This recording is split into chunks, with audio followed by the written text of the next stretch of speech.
Muling kinilig ang netizens matapos maspatan ang engaged couple na sina Catriona Gray at Sam Milby na magkasamang masaya sa Pampanga.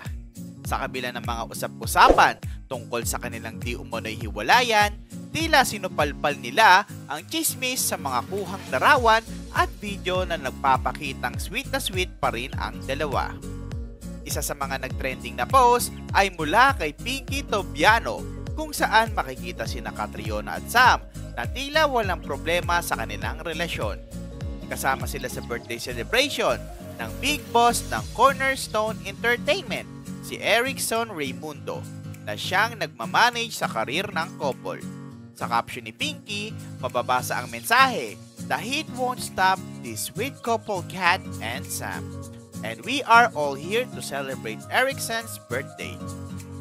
Dahil sa update na ito, napawi ang kaba ng mga fans na matagal nang nangangamba na maghiwalay na ang dalawa. Sa Instagram stories ni Pinky, makikita rin ang masaya nilang pagtalo.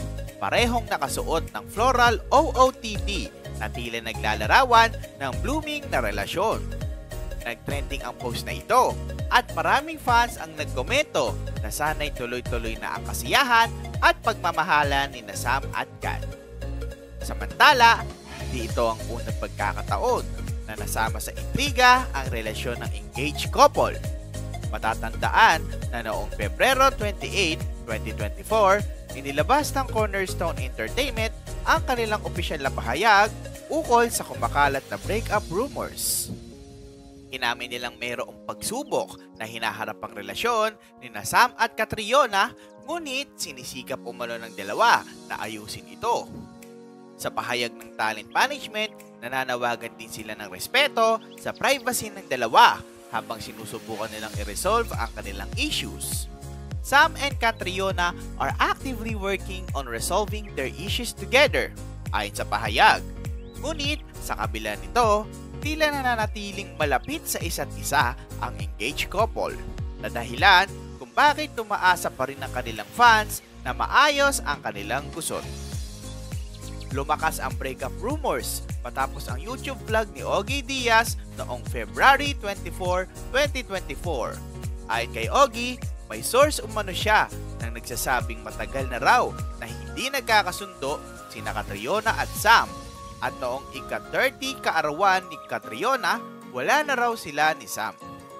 Dagdag pa rito, sinasabing napagtanto ni Sam na hindi pa siya handang magpakasal matapos siya mag-propose noong Pebrero 16, 2023.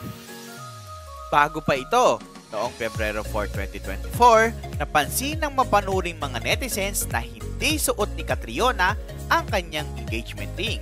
Kaya't lalong umugong ang usap-usapan na nagkakalabuan na nga ang dalawa.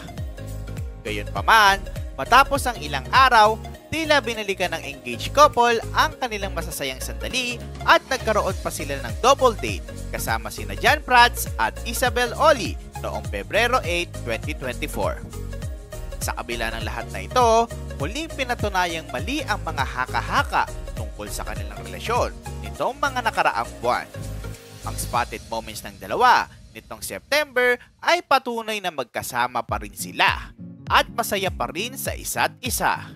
Maraming netizens ang napasana all at umaasa na tuluyang magkakaayos ang couple na ito. Sa mga ganitong pagkakataon, hindi maikakailang marami ang nagmamahal sa tambalan ni Catriona at Sam at patuloy na sinusuportahan ang kanilang relasyon kahit pa marami ng chismis na kumakalat. Anong masasabi nyo sa sweet moments nila Sam at Catriona sa gitna ng mga breakup rumors? Posible bang isang malaking misunderstanding lang ito? O baka naman isang malaking comeback ang nag-aantay sa kanila? I-comment na ang inyong mga reaction sa baba, mga kakita-kits.